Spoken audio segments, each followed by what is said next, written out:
Bueno, muchas gracias a todos por su atención. Como bien ha dicho Victoria, yo no soy antropólogo ni sociólogo, soy periodista, por lo que mi interés primigenio, mi acercamiento al fenómeno de la comunidad evangélica en el mundo gitano no iba más allá de lo meramente divulgativo o informativo, pero evidentemente las relaciones, el enlace con el mundo de la antropología y de la sociología pues son bastante evidentes, ¿no? Al hilo de lo cual, por cierto, sin tener demasiadas ideas sobre los pormenores de las ponencias previas a esta que me ocupa, me ha venido particularmente bien que el señor Alcantú, al que por cierto conocí hace 8 años en una entrevista que le hice para Canal Sur, no me recordará, en la acequia de Ainadamar, una serie, efectivamente, que nos metimos en el agua, en una serie documental sobre el agua en Andalucía, que se estuvo poniendo durante un tiempo en Canal 2, me ha venido bastante bien, decía, que mencionara el tema de la comunidad gitana, de las costumbres gitanas, porque en eso nos vamos a centrar, ¿no? El fenómeno de la influencia de la evangelización o de las iglesias evangélicas en la comunidad gitana no es siempre bien comprendido por la sociedad. Normalmente a la incomprensión o al cierto desprestigio que a nivel popular solemos tener por los gitanos se suelen añadir algunos adjetivos como el de secta o el de digamos, un grupo de manipulación o de captación de adeptos, con algo que realmente dista mucho de ser así y que tiene muchísimo más sentido del que al principio podemos pensar, ¿no? El auge fuerte de estas comunidades evangélicas, concretamente la Iglesia Evangélica Filadelfia, que es como ellos denominan a su congregación, entre ellos mismos se denominan los gitanos aleluyas, todos habremos oído hablar de ellos. El auge, la época fuerte es a partir de los años 80, sobre todo, pero ya tenemos algunos antecedentes históricos que nos hablan de la presencia de comunidades evangélicas en Andalucía. La introducción primigenia, no necesariamente en contacto con la comunidad gitana, pero de la doctrina evangélica en nuestra región, encuentra su origen en la labor predicadora que desde Gibraltar, donde se encontraba exiliado, ejerciera un catalán, don Francisco de Paula y Ruet, entre el año 1852 y 1856. Un movimiento evangélico que por vía, digamos, discipular, impregna en Granada, impregna en Málaga, impregna en Sevilla, y son localidades donde se acaban asentando grupos seguidores de esta doctrina. Insisto, no necesariamente gitanos y no necesariamente vinculados a lo que después será la Iglesia Filadelfia. Otro precursor relevante de este contacto de la doctrina evangélica con los gitanos fue George Borrow, todos ustedes conocerán, apodado en Madrid como don Jorgito el Inglés, nacido en 1805, que fue la primera persona que mantuvo contactos pastorales con la comunidad gitana allí en Inglaterra, contactos que después la corona de Inglaterra aprovecharía para mandarlo a predicar, primero a Rusia, en torno a 1830,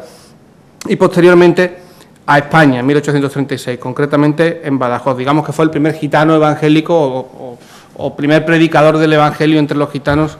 que llegó a nuestra tierra. Pero el origen de lo que se denomina Iglesia Evangélica Filadelfia o Gitanos Aleluyas o Movimiento Evangélico Gitano, ya veremos el porqué de todas estas denominaciones, parte de la figura de un francés, Clement Le Cosset, que comenzó a divulgar el evangelio entre los gitanos, andaluces y extremeños sobre todo, que se encontraban en el sur de Francia con la vendimia. Él notó que la palabra de Dios a través de la Biblia y lejos de los esquemas del catolicismo pregnaban con particular facilidad en esta comunidad, por razones que después veremos con algo más de detalle. Además se le atribuye popularmente entre los gitanos la curación milagrosa de un hijo de un gitano que estaba afectado de tuberculosis, gracias a la intercesión ante Dios de este pastor, y son ellos los que traen desde Francia a Andalucía, concretamente, la nueva doctrina. El fenómeno en Málaga, no existen estadísticas demasiado fidedignas, las más recientes con las que yo cuento son del año 98,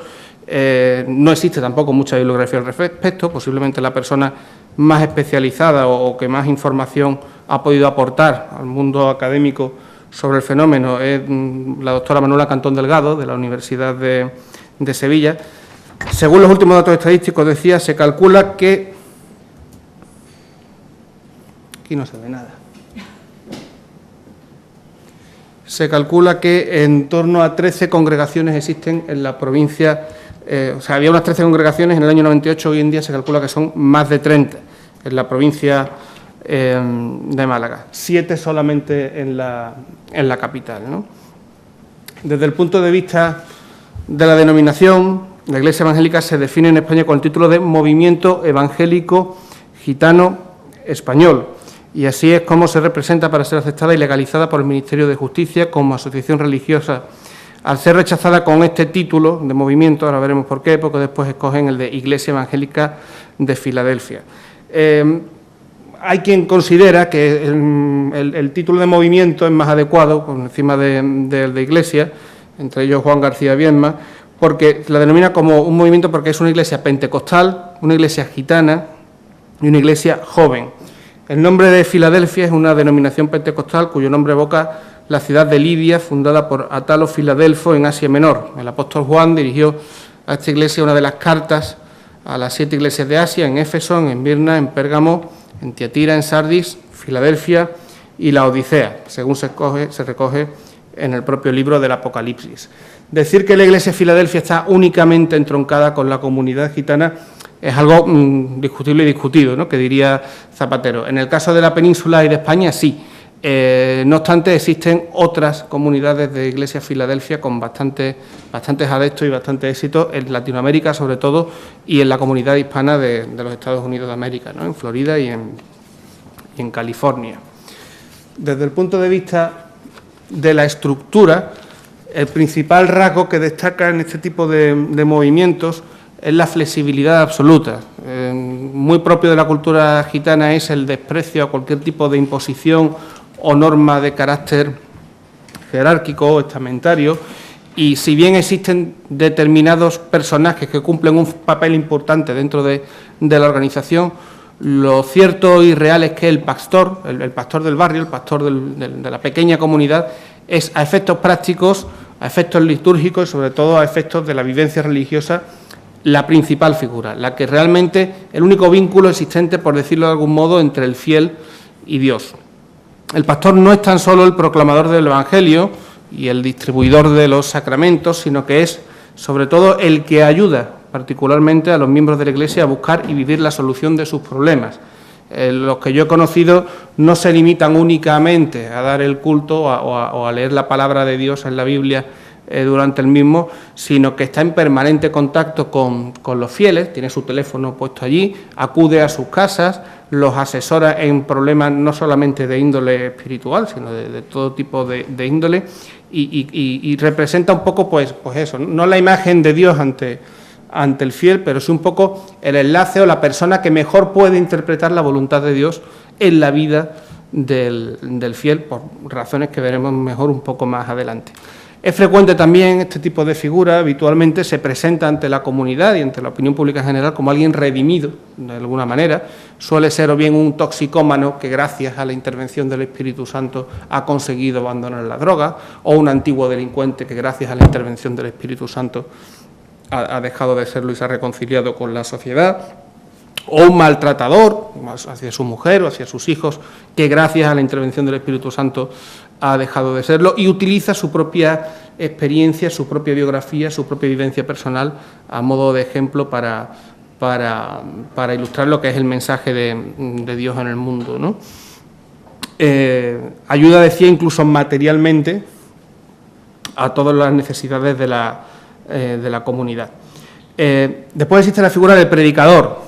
que son aquellas personas que una vez que han avanzado en la fe, que han aceptado la palabra de Cristo, por decirlo de algún modo, y empiezan a contar en su vida con determinadas experiencias o con determinados acontecimientos que solamente son explicables desde un punto de vista místico o religioso, el pastor los propone para que se formen y proclamar el culto, proclamar la palabra, y el día de mañana pues poder llegar a ser un pastor también si son aceptados, ¿no? Y se hacen valer y muestran ejemplaridad en su vida. Otra figura sería la del evangelista, que sea el equivalente o el correlato en la cultura católica al misionero, ¿no? Es decir, es la persona que llega a un lugar donde en principio la palabra no ha sido predicada y comienza su ministerio hasta que se consigue un número suficiente de fieles para crear una nueva iglesia.